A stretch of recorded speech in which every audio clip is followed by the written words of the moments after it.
Hello, welcome to my YouTube channel.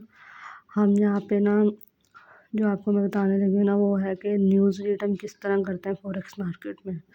इस पे सबसे पहले एज अ बिगिनर अगर आपने इन्हें सीखना है तो आपको नहीं पता होगा, जिन्होंने सीखा होगा उनको पता है। आपने आना है गूगल पे सर्च करना है फॉरेक्स फैक्ट्री सर्च करके आपने जो पहला लिंक है ना forex factory market smart money, इस पर क्लिक करना है। इसके बाद आपके पास ये इंटरफेस ओपन हो जाएगा, ठीक है, ये वाला। आपने ये जो है ना ये वाला एरिया इस पे फोकस नहीं करना, आपका फोकस इधर होना चाहिए, इस वाले एरिया पे, ठीक है।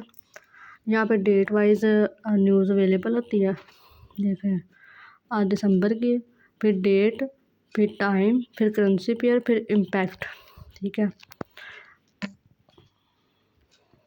इम्पैक्ट होता है। तो जो हम न्यूज़ रीड करते हैं ना, जो हमारे लिए सबसे ज़्यादा इम्पोर्टेंट न्यूज़ होती है वो होती है रेड वाली high impact news, this one. इसका जो होगा ना प्रीवियस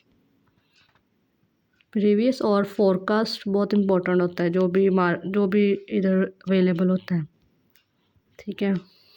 इसके बाद हम अगर देखा जाए तो CPY का डाटा है प्रीवियस 0.2% और 0.1 प्रीवियस यानी कि पिछले डाटा से कम आया है, तो इम्पैक्ट है कि यहाँ पे वीक हो सकता है काम। लेकिन ये न्यूज़ के जो मामला होते हैं ये ना 50-50 होता है, प्रेडिक्शन बेस होता है, इस पर कुछ भी वैलिड नहीं होता, ठीक है।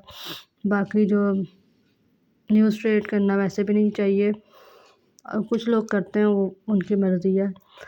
तो प्रीवियस जो डाटा अपलोड हुआ होता है वो आता है, और फोरकास्ट में प्रेडिक्शन होती है कि इस तरह का डाटा आ सकता है, तो इस हिसाब से आप ट्रेड ले सकते हैं।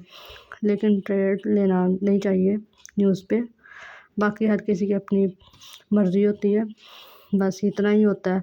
और देखा जाए तो इस वीक है यूरो USD पे भी है, और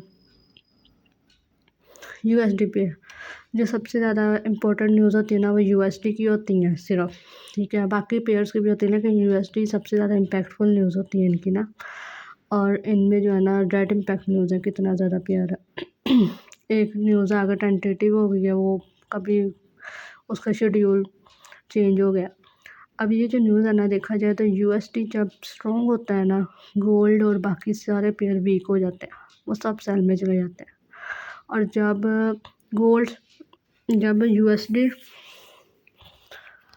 वीक होता है ना, USD का रेट कम हो जाता है, USD डाउन चला जाता है, तो तब गोल्ड JPY ये सभी पेयर्स ना बुलिश हो जाते हैं।